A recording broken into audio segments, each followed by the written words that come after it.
Hello, and welcome to today's webinar on how to engineer your digital transformation. I'm Christina Cardoza, news editor of SC Times. Before we get started, I have a couple of quick housekeeping announcements. First, this webinar will be recorded and available on demand through the sctimes.com website in about 24 hours after the event. Secondly, if you have any questions at any time about or during the presentation, you may submit them using the Control Panel's Questions tab. Here at SC Times, we've been writing a lot about the need to digitally transform your business, but it's easier said than done. Change is hard, and when you're trying to move fast, it becomes even more complex. Today's webinar will go over how businesses can be more effective in developing and delivering software applications and the right types of improvements to invest in. Here to discuss this further is Gary Groover, president of Groover Consulting and the author of Engineering the Digital Transformation. Also joining us today is Jeff Keys, vice president of product at Pareto.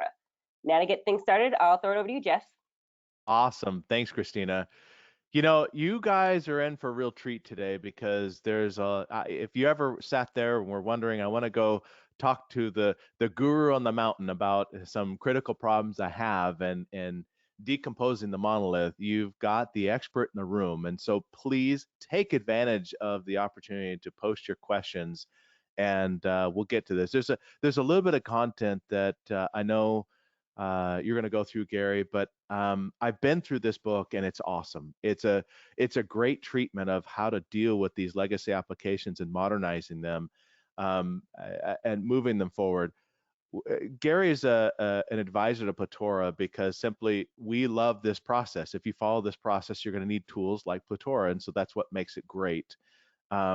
So you guys sit back, you're in for a treat. There's a lot of learning here of how to start wherever you're at in your current application development methodologies and looking how to modernize those. So with that, Gary, I'll turn it over to you. Take it away. Thanks, Jeff.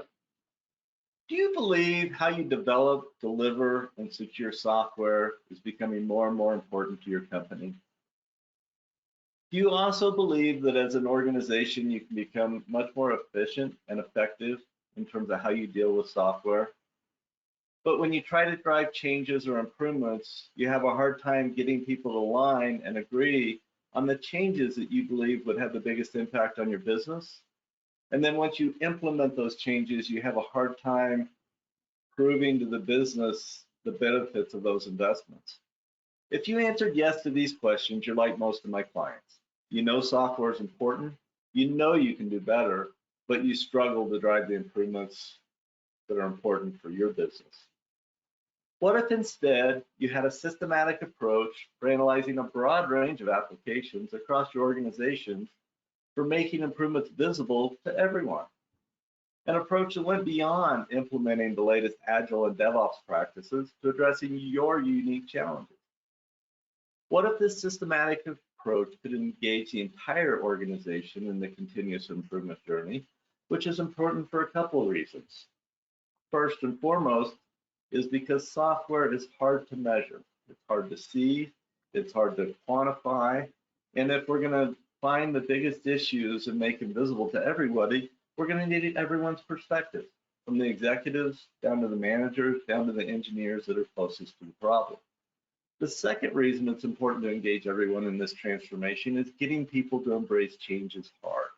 If we just tell them what to change and why and force them to change, you're going to find a lot of resistance, passive-aggressive behaviors, slowing down your transformation. If instead we can make them part of the solution, if we can help make the problem visible, and then we can include them in designing the solutions, they'll take ownership for implementing their ideas, and they're much more likely to embrace these new ways of working. Those are two key reasons why we need to include everyone. The goal of engineering the digital transformation is to provide a more systematic approach to continuous improvement for software with engineering rigor that can scale across your organization. The first step in the process is making it visible.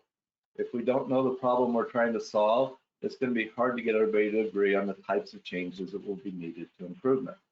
I found the best approach to making the process visible is just to really start with documenting the deployment pipeline.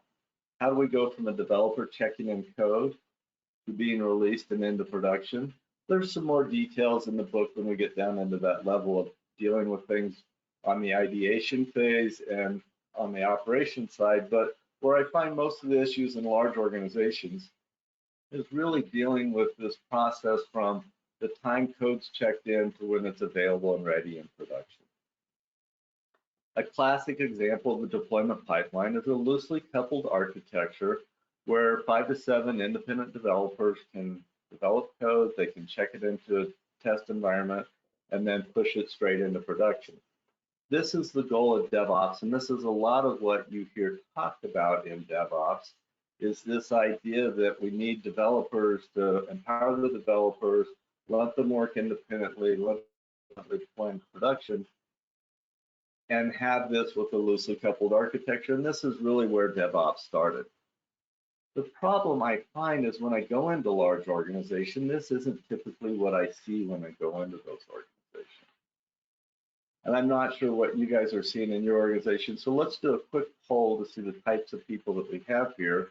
What percentage of your business runs on loosely coupled applications where teams of 5 to 7 people can independently develop, qualify, and deploy code?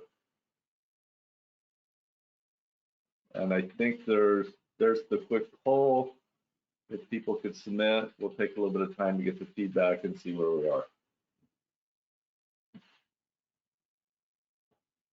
I almost laugh at this question. It's kind of funny.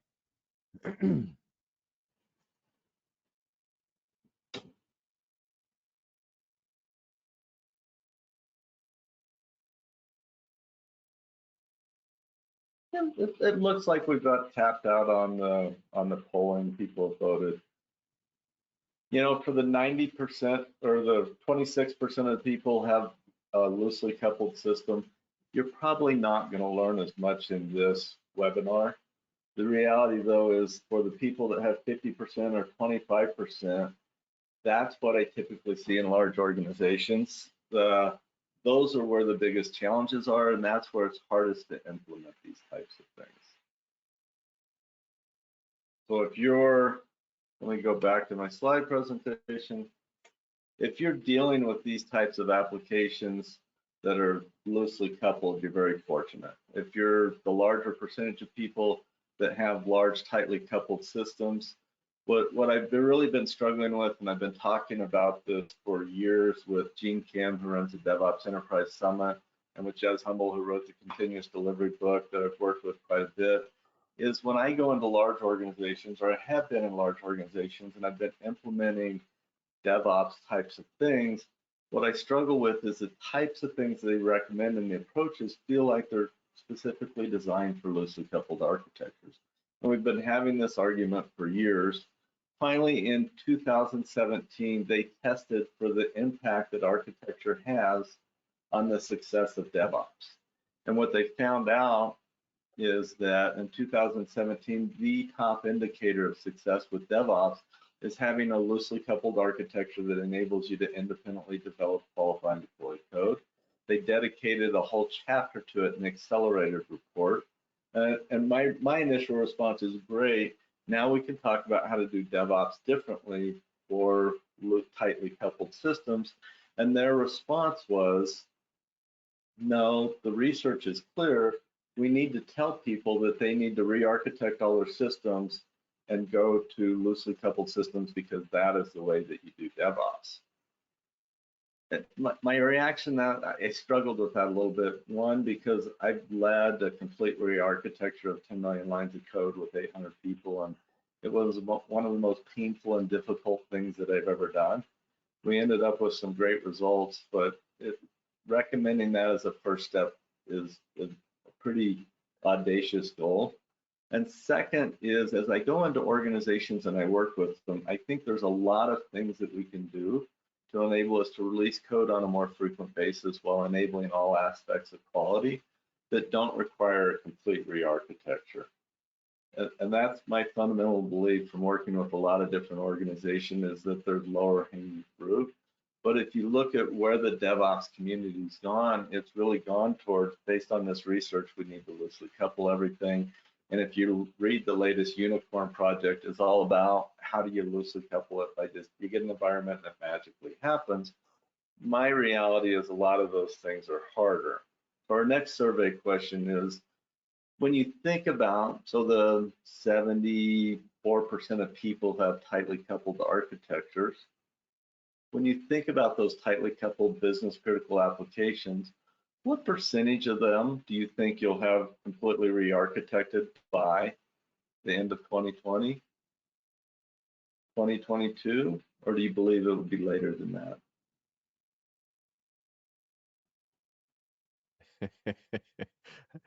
Another question that makes me laugh. Well, actually, Jeff, I'm surprised. We're getting more people than I would have thought that already have loosely coupled, and we're getting more people closer to having them loosely coupled than I expected. So to me, this is fairly encouraging. Yep. But I think the reality is there's lots that aren't going to be there. You know. Yeah, I think you're spot on with that.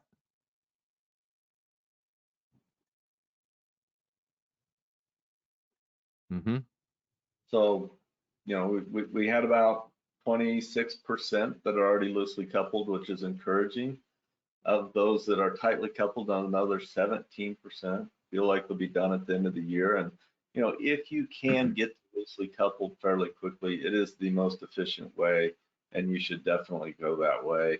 If you're more of the latter group, this one probably resonates more for you in that presentation. Mm-hmm. Because I think most people typically have an architecture that looks more like this. You've got a lot of different components.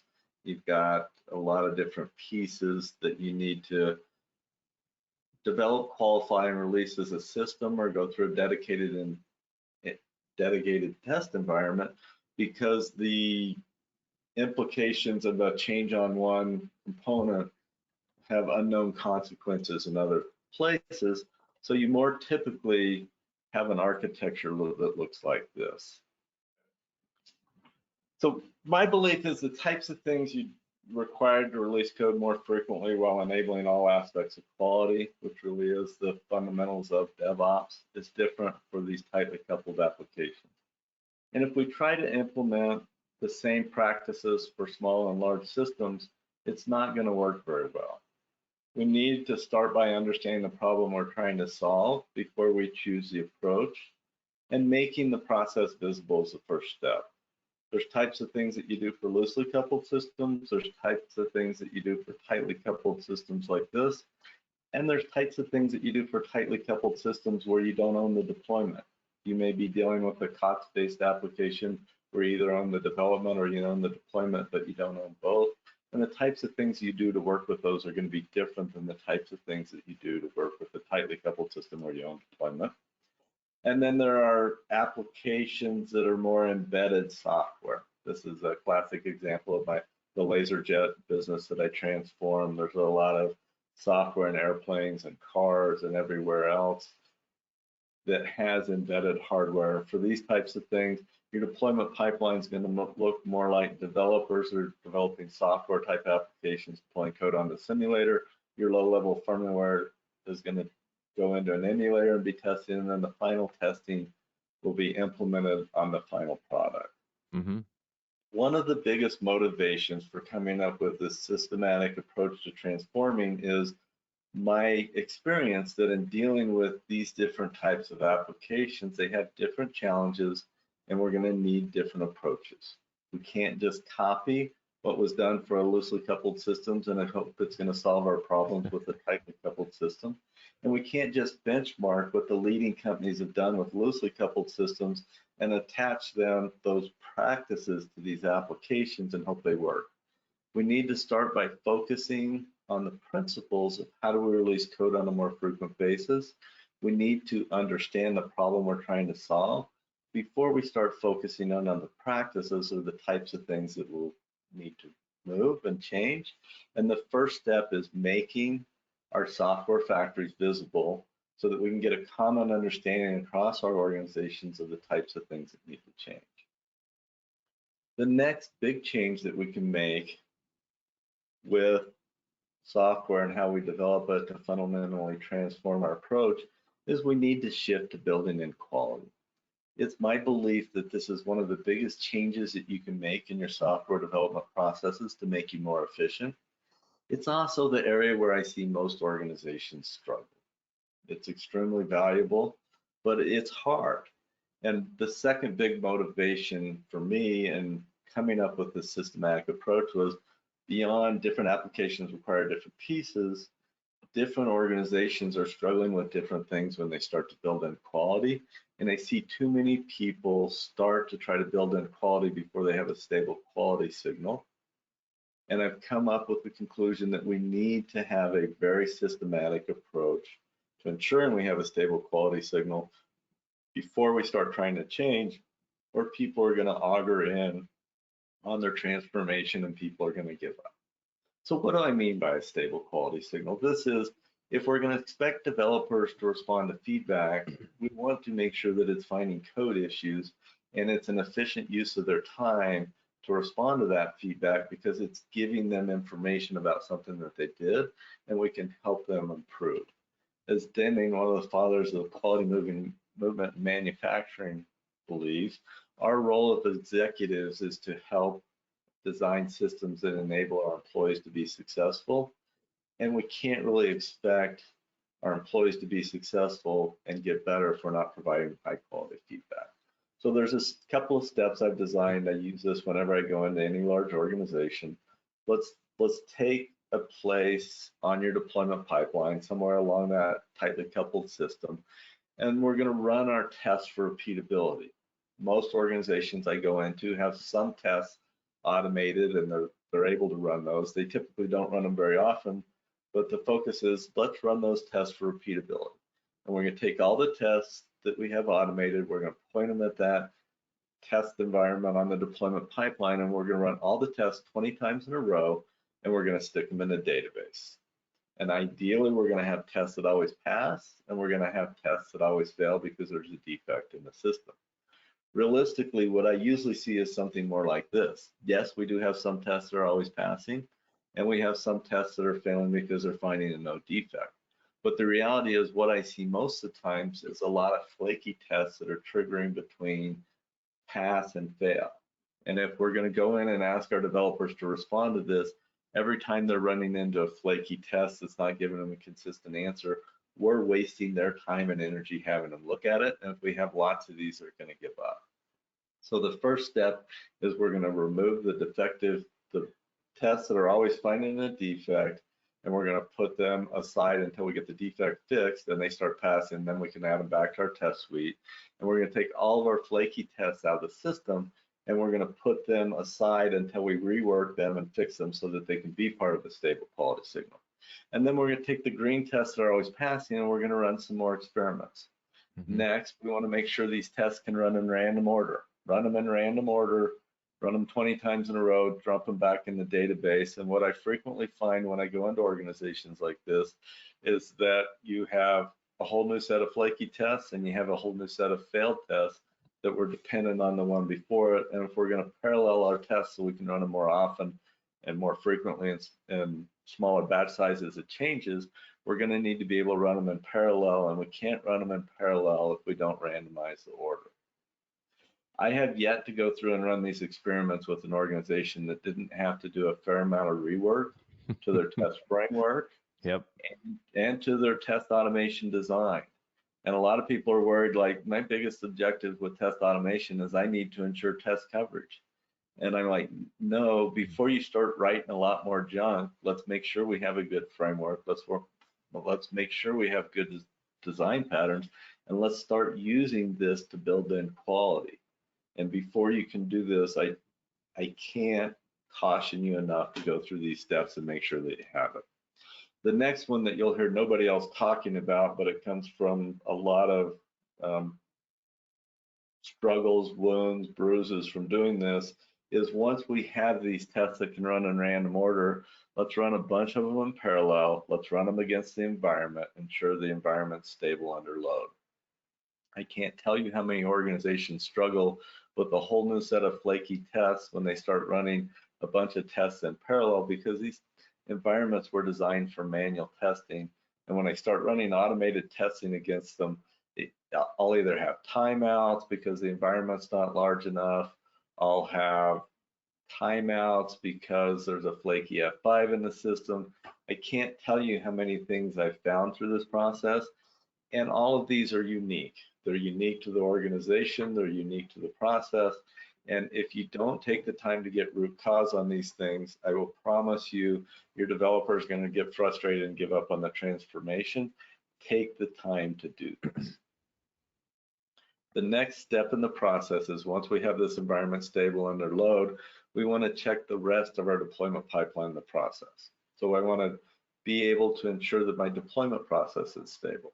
Can I take the same version of code? Can I deploy it, run my test, deploy it, run my test, do that 20 times and make sure that you haven't provided more instability with your deployment process. If you have, take the time to automate your deployment process, make sure that it's consistently doing what you need to do so that you're not requiring your developers to debug and triage deployment processes that are outside of their control. Next, ensure that your environment creation is repeatable. You want to create an environment, you want to deploy the code, you want to run the test. Do that 20 times in a row. If you can do that and your environment is working well, then you're in good shape. The reason I did this systematic approach is because as you go to implement DevOps, you can't do everything at once. You can't do it all at the same time. And if you're going to maintain momentum on your transformation, you need to fix the issues that are slowing people down and causing them issues on the process. This is a very systematic approach that you're going to use for different deployment pipelines in your organization, because I will promise you each different deployment pipeline is going to have different issues in this. And if you're going to get positive momentum and energy from your return, you're going to need to be focused on the things that help you the most. There's one other way that you can look at this. If you've done a good job of triaging your defects and tagging them for the different environments as to whether they're a test issue, an environment issue, a deployment issue, a code issue, you can use a Pareto chart of those issues to highlight where you should focus your DevOps transformation. And in this case, this organization is nowhere near ready to start building in quality because they've got to solve their test issues, their environment issues, their deployment, their data issues before it's worth wasting the developer's time looking at. So whether you use the steps to identify the issues that are biggest for you, or you use the Pareto charts, each are going to focus you on the types of challenges that are the biggest impact for you and your organizations, and the types of things that you should focus on to help remove waste and inefficiencies in your organization. Now that you've started to build in quality and there's more detail in the book, the next focus is really how do you optimize flow? And optimizing flow in software is hard. And the reason it's hard is it's hard to measure flow, it's hard to see flow. When I led the transformation at HP, I spent a lot of time out in the organization talking to people, understanding when people are getting stuck, to understand what the biggest issues were that were slowing down flow for the organization. And I came to the conclusion that because it's so hard to measure software, we really need to focus on this whole idea of getting a qualitative feel. But as I've worked with more and more organizations over the last several years, I found it's hard to get executives to go spend time out in the organization and get that qualitative feel. I've also learned over time the value of metrics in driving changes in large organizations. But I'm not really good at measuring flow. You know, it used to be, you know, tell me how you're going to measure me and I'll tell you how I'm going to play the game. And I'd start with, I used to, you know, if you want to measure me on lines of code turmoil, I can copy or paste better than anybody and create some very efficient code. If you want to measure me on story points, I can play that game too. I used to go get a cup of coffee as a story. Now I stand up, I walk down the hall, I go into the coffee room. How many story points did you say that you needed out of me to prove your productivity improvements? Mm-hmm. And that's the challenge with software. It's hard to measure. Everything's a different size, everything's a different shape. But I've realized that I've gotten pretty good at measuring the waste that's slowing down flow. And as I make a change, I can see where that's been reduced. One of the first, and I'm just going to give you a brief sampling of some of the metrics. There's more detail in the book, but you know, one of the first ones is just take your deployment pipeline. On top of that, map, how long does it take from checking in code to moving into each different environment in the process. And that gives you the cycle time of your deployment pipeline. The next process that you need to look at is try to figure out what percentage of your defects are found in each environment. In this case, it's 4 weeks of, or it's 60% of the defects are found in the QA environment. Well, if you're giving your developers feedback on 60% of their defects 4 weeks after they wrote code, how can you expect them to get better at building in quality? How can you expect them to be more responsive? We really need to get to the root cause of why we've got this feedback and delay. And this is one of the biggest sources of waste. And this is the dimming thing. In this example, the executives have not set up a system that's enabling the employees to be successful. The next thing, we talked about this a little bit, but anytime you ask people to debug and triage something that can be solved with automation once and for all, whether that's a test issue, an environment issue, a deployment issue, or data issues, that's waste and inefficiency. We should be able to automate that. We should be able to fix that once and for all. The other big waste that is really made visible through manufacturing, and it isn't talked a lot about in software, is inventory. Anytime a manufacturing organization sees inventory built up in their system, they see it as waste and risk. It's a risk of a quality issue. In manufacturing, you would never create pieces and parts for weeks or months at a time and then assemble them if you see that they work together. So they're always tracking inventory, they're managing it, and see if they're seeing it where it is. With software, there's just the same level of issues. The problem is the inventory is not very visible, and we're not seeing it as risk. And one of the big things that we need to look at when we're trying to optimize flow is where's inventory building up in systems? Where are there lines of code that haven't been integrated into the next phase of the deployment pipeline? And what kind of risk are associated with that, and why is that the case? When I first started consulting with organizations, I thought this would be related to technology. How long does it take to test, deploy, those types of things? What I find more frequently, and when I go into these large, tightly coupled organizations, is these are process or product lifecycle decisions. People have said they've gone agile, but still don't deploy code forward into different milestones until they meet a classic waterfall milestone like development complete, and then they move it into these environments. And that delays finding interactions between things and delays the feedback, and its risk associated with the process. What I've tried to do here is create a systematic approach to driving continuous improvement for software, which I think is a first step to creating a culture for continuous improvement. At the top, we can set the expectation that it's not just your job to do your job, but your job is to do your job better. But if we're going to scale that across a large organization, we need to make sure that we have that solution. And we talked about it up front. Software is becoming more and more critical to the success of a broad range of customers. Most organizations realize they can do better, but scaling across these large organizations is hard without a systematic approach.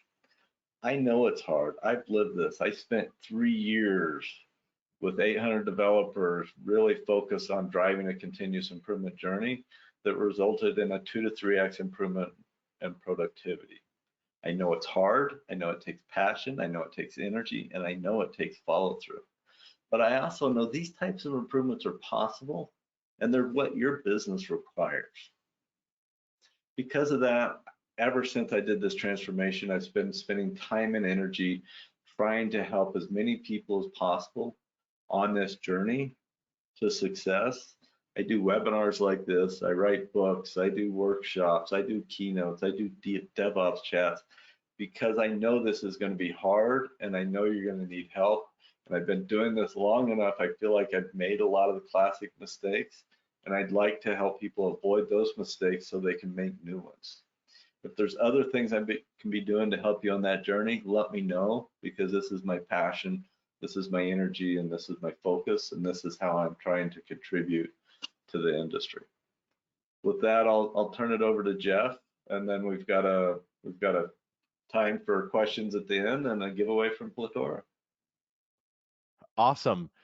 So, continuing on that journey, the reason why this is so important, there's a lot of meat packed into things that Gary said, and I hope you go through the book. It's not light reading. You kind of have to read it 2 or 3 times, and you're like, oh, I get it now, because you'll be working through some things, and then you'll read it again, like, oh, I wasn't doing it the right way. Let me do that again. You kind of uncover as you go along. Platora is a solution that helps this application modernization process. The more that you modernize and end up moving towards more autonomous teams, things change, and things change in your team structures as you decompose those monolithic applications into separate teams to trying to figure out how do you manage governance with it, and changing the organizational structure so where risk management now is also different. You face some new problems that you didn't have before, and Platora comes in as a cloud-based solution that sits on top of the existing tooling to help solve some of these problems. So for siloed teams, we bring in the data from these different siloed teams, allowing you to coordinate the schedules between these teams where there are dependencies, and whether or not allow them to run in a standard methodology where they can release on demand. We give you the tools that enable you to have, in essence, the catwalk over the factory floor, if you will, to get visibility. With that visibility comes natural collaboration and efficiencies in the process itself. Well, that lends itself onto the governance efforts. One of the biggest limiters of DevOps transformation has been truly the command and control environments, where trying to do things in that world has been difficult, because in essence you're trying to say, hey, let individual teams go on their own. What Platora does to help that is to provide templatized release pipelines with templatized governance, that as long as the pipelines conform to that, things just flow through the system and can in essence release more and more independently. That goes the same with the risk management and the measurement of the process. At the end of the day, as Gary was talking about, you have to be able to measure. You can't manage what you don't measure, and what you're not managing, you have no system for continuous improvement. That's the world that Platora lives in.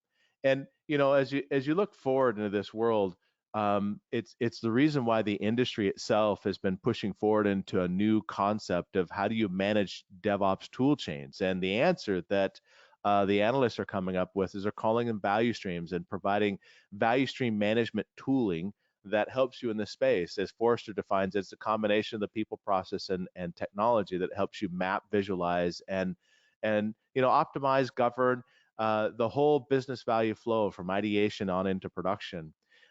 They came out with a wave last year that was, or actually in 2018. It's going to refresh here this year shortly. And there's a number of players that look to connect the tools in the space to bring that data in and give you visualizations of what's happening. The point of a platform that's in this space is to start with interconnecting your tool chains, whatever those may be, in a standardized fashion. Pull that data in, correlate it together, give you some analytics and visualizations of your pipeline, give you the governance and orchestration over those pipelines, so that you can do automation and compliance checks automatically as part of wherever you are in that journey. And as you become more autonomous, then you'll be able to move faster, because you've already got all the checks in place to help move it through the system. As Gary was talking about getting away from the held inventory, if you're doing a water scrum fall where you're super agile, but then spend another 6 months waiting for all of your change advisory boards, compliance checks, and the rest of those manual processes, we can help draw light to that, give visibility and standardization, so that once you have a templatized process, you can then shift that left, include it in your pipeline, and in essence have an automated approval that will take it right on through, thus further breaking the tightly coupled nature that's not just architecture, but it's in the organization as well. Ultimately, value stream management solutions take you through a bunch of capabilities. They allow you to get insights into the pipelines you're doing. And like I was describing with the Platora platform, we bring metrics in where you can start looking at some of the DevOps focus metrics of deployment frequency and cycle time. What's my mean time to recover? We can look at that across all your pipelines or individual pipelines, giving each pipeline over a period of time a way to look at the improvement of it. And as you go through, there's a bunch of other analytics too that we drive through that give you into not just what are the metrics of frequency and how's the transformation going, but actually start to look back at the actual value that's being delivered, where you can align with the business what's happening from what's actually being developed. You can then take a look at pipelines from a point of view of risk, where if you have a legacy release management team that is now still trying to maintain governance with these existing pipelines, they can get in and do just that regardless of the level of automation of these pipelines and have a consistent view of what's happening. They can also provide metrics that are role-based to any level in the organization, whether it be to the product management organization or up a level to to an executive point of view. Being able to see these things across the entirety of the pipeline is really the visibility that everyone needs, because with that visibility, that transparency, if you will, in a way that's not obtrusive to each development team, but yet still give summary metrics out is critical to the organization to manage the transformation of whatever the application is. What's valuable about that is that when you're going through this architectural change, you'll then be able to point back and say, look, we're improving our deployment frequency. We're improving our lead time and our cycle time, getting software created and into production much more quickly. That's improving value to the bottom line of the business. And here's the methodology we did. It worked in this pipeline. Let's now replicate that same methodology everywhere else. So the combination of this methodology with the metrics is really where you want to go. If you haven't gone through this book from Gary, I highly recommend it. Highly recommend signing up for one of his workshops and getting engaged at that level. You'll find that it has a dramatic impact on your business. So with that, we've hit the time for questions. I can't recommend to you highly enough. If you've got questions and you want to spend some time with Gary, this is a great opportunity to put some questions in the Q&A panel and get them answered. So there is a couple of questions here that I'll go through. Can you talk about the work that's involved to get a stable quality signal when you're looking at the different tests, and what kind of process you go through with that?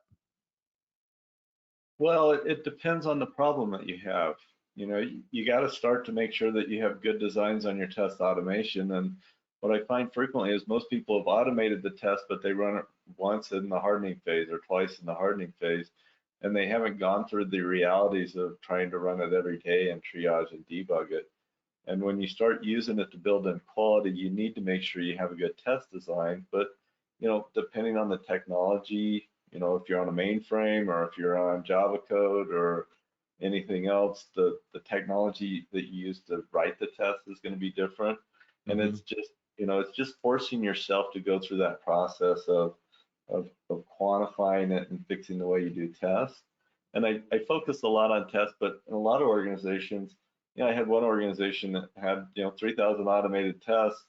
When I asked them to run them 20 times in a row, they said, well, we can't. I said, well, why not? I said, well, we got to enter a ticket with the database team, and it takes them 2 weeks to set up the data for one run of the test. It's like, okay, well, that's not exactly automated tests, is it? I mean, you got to do it, and so different things show up, and that a lot of that's test design. And we've been doing test automation forever, but I don't know that people have used it to fundamentally transform how they're doing work, to build it in and dealt with the issues of making it stable. And it's just going to be hard work, and you're going to have to try to do it, and you're going to have to work through the things to make sure, what does it take to be repeatable?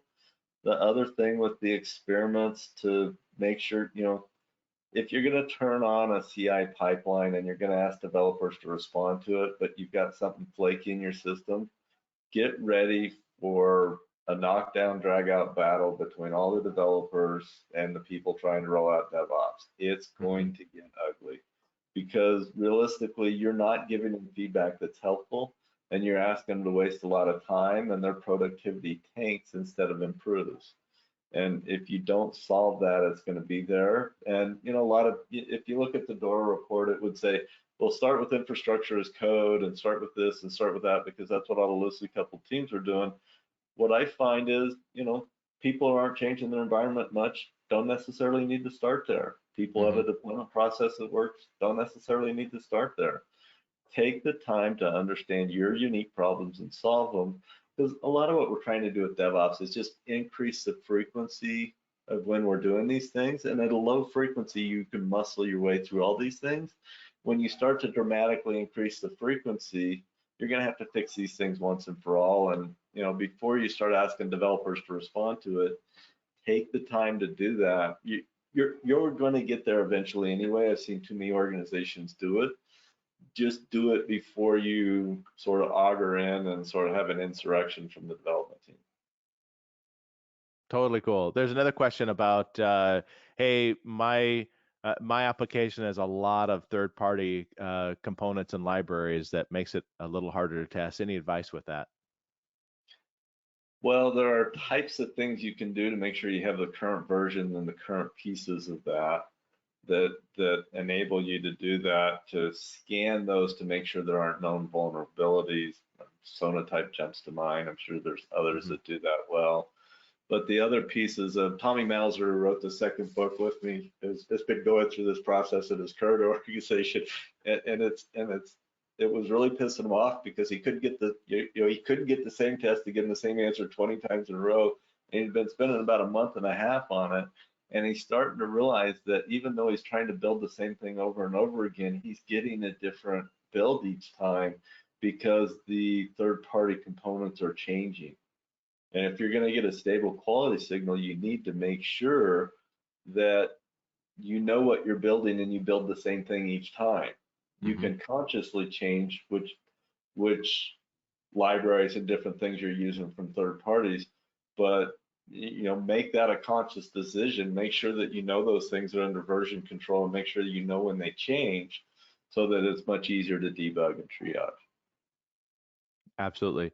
There's a question about, hey, how do I get executive sponsorship and cultural in an organization that is reluctant to, you know, don't fix what's broken? I'm sorry, Greg, I'm putting my words on it. No, I think that's one of the biggest challenges. I do executive workshops. It's there. If you can get executives to read, I think drop a book in the right places. See if you can get somebody passionate about this. You know, maybe follow the instructions on your book to map out your process and show where the waste and inefficiencies are.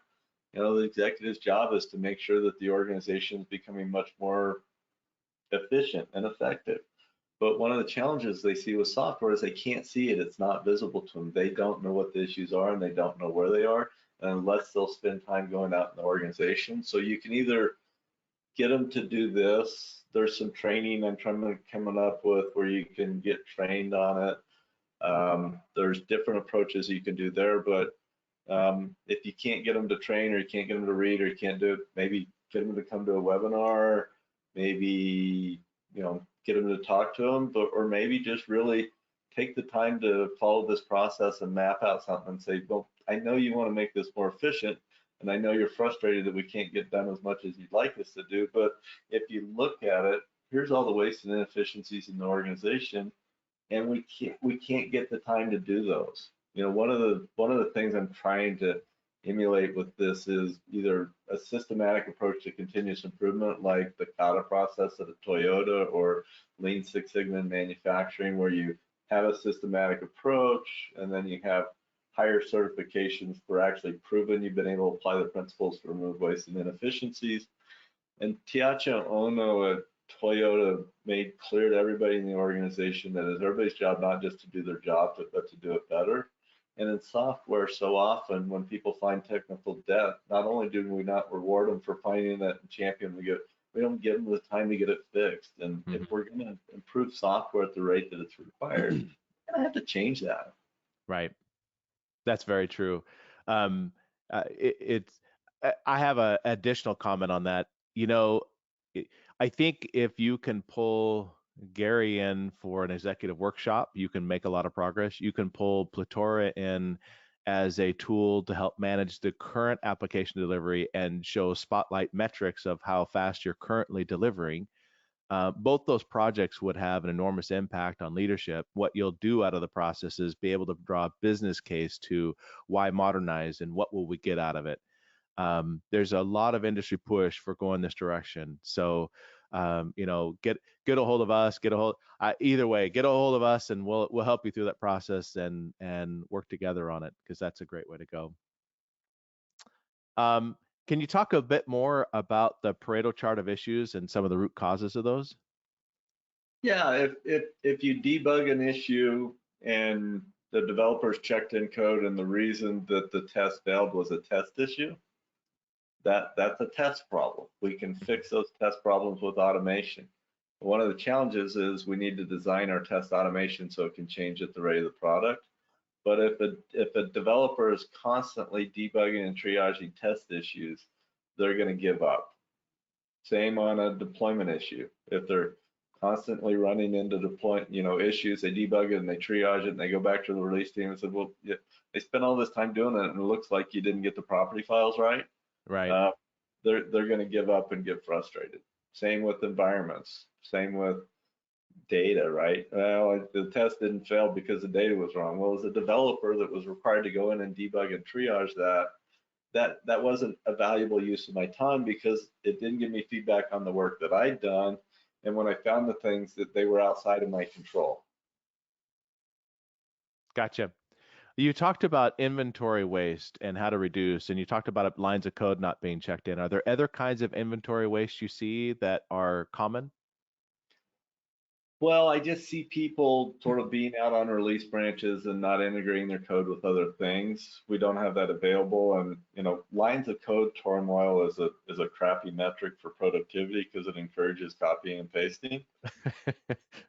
but I think it works for inventory, because if you have inventory that you're holding off in your private branch because you don't want to deal with everybody else and do that sort of stuff, it makes it visible. But from a behavior standpoint, if you're going to try to game the system, it doesn't encourage you to copy and paste. It encourages you to write efficient code. So it's not a measure of productivity, but it is a good measure of where inventory is backing up in your system. Gotcha. Any advice on creating stable environments and the move from physical to I'm augmenting the question here, but can you talk through that journey a bit? Well, yeah, I had one organization I was working with that had 3,000 automated tests that had a team in India run them once a week. I said, great, now that we're doing DevOps, let's run them every day and see what they're finding. He's like, whoa, I can't run them every day. I've got to spend all week long debugging and triaging and rerunning the test to figure out which ones are really failures. I was like, well, wait a minute. All the test time, the majority of the test time out because I've been given an environment that doesn't have enough CPU and doesn't have enough memory. It's like, okay, stop, hold on real quick. Can we get this guy a bigger environment, buy him some more CPU, buy him some more memory, so he's got a place. That was a huge process for removing waste and inefficiencies from that organization that didn't really pop up till we had a workshop. I mean, hello, the things I see would probably shock and surprise you unless you'd lived through them in your own organizations.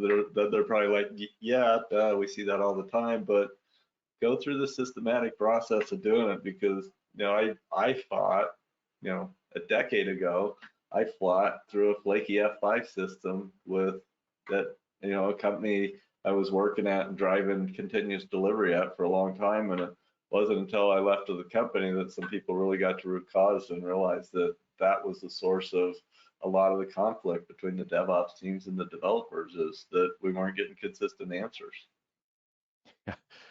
I have horror stories on that too. I remember the first CI pipeline I ever did, we were doing a demo of what does CI look like against an environment, and everything was working great. And then when we did the demo, it like melted down, like nothing worked. And I come to find out that somebody else was running a performance test on the same environment, which just blew up everything. And yeah, so I'm a good example for doing it wrong, which is just fine. And for example, in that case, that environment probably worked really good for a lot of years when people were doing manual testing. Yep. When you load it up with automated testing, it can't handle the load. Something in the environment I can't tell you where it's going to be. I haven't seen it twice the same way in two different organizations, but I will tell you, if you don't run it and ensure that you've got a stable quality signal, your transformation will auger in. Yep. One more question. I know we got to get to a couple other things. Can you talk about common areas that you see when you are looking at pipelines where there's waste? Probably the biggest one is people aren't building in quality, so that feedback delay and having that sort of in there. And then this whole stable quality signal, right? We can't build in quality till we got that, and there's a huge amount of waste on that. And then from an inventory standpoint, what I see is that people have implemented Agile and done all these other great things, but they're still running their deployment pipeline versus the product lifecycle mentality of waterfall. Mm-hmm. Yep. The old water scrum fall. We're really, really agile all the way to the point it got stuck waiting for everything else that should be built into the pipeline, not inspected and afterwards. So that does bring us to, we'd like to make sure that everyone has a copy of this book. This is a webinar series that we've been doing with Gary. We love this process. There's way more detail in each of these sections. You can get to that on the Platora website, and at the very bottom of that page, you can get a copy to your free book. This book is phenomenal. I really just can't recommend it enough if you're going through this process. If you want the slides, there's Gary's information as well for the slides of this webinar, or to reach out to him for doing executive workshops. Also, along those lines, if you need anything from either of us, don't hesitate to reach out. We would love to help you in your journey. At the end of the day, we're both passionate about seeing people stop doing dumb things in their deployment pipelines and do better so we can build software in a better way. Christina, we'll turn it back to you unless there's any other final questions. No, great presentation, guys. Before we do go, I just want to quickly ask, is there any last minute, last comments, any key takeaways you want to leave our attendees with today? Well, the part marketing guy, never short for words. I will say one thing. If you're not using tooling to manage your application delivery that sit on top of your current pipeline, you're really missing out. For the millions that have been spent in transformation, whether it be DevOps, methodology, Agile, the most fundamental question still can't be answered. Are we really doing better than we were before? Are we delivering more value to our customers than we were before? Software is eating the world, and you need to have a system in place for continuous improvement, and that's part of what we do at Platora. Please reach out. Don't try to do this on your own. It's a heavy lift to try to build all these things. We've been doing it for a while, and it's not easy. Gary? I guess for me, after watching organizations struggle for a long period of time, I swore I'd never write another book, but I really just got too frustrated with watching them struggle. And I decided if we're going to improve at the rate that we need for our businesses with software, we're going to need a more systematic approach. This probably isn't the end-all be-all answer, but it is a systematic approach that's been designed and fine-tuned for software, and hopefully it lays the foundation that lots of people can continually improve over time to where we get to where we're efficient at driving continuous improvement with software as we are with a lot of other things. Great, and looking forward to reading your book, Gary. Again, that was Gary Groover, President of Groover Consulting, and Jeff Keys, Vice President of Products at Platora. Until next time, I'm Christina Cardoza with SC Times.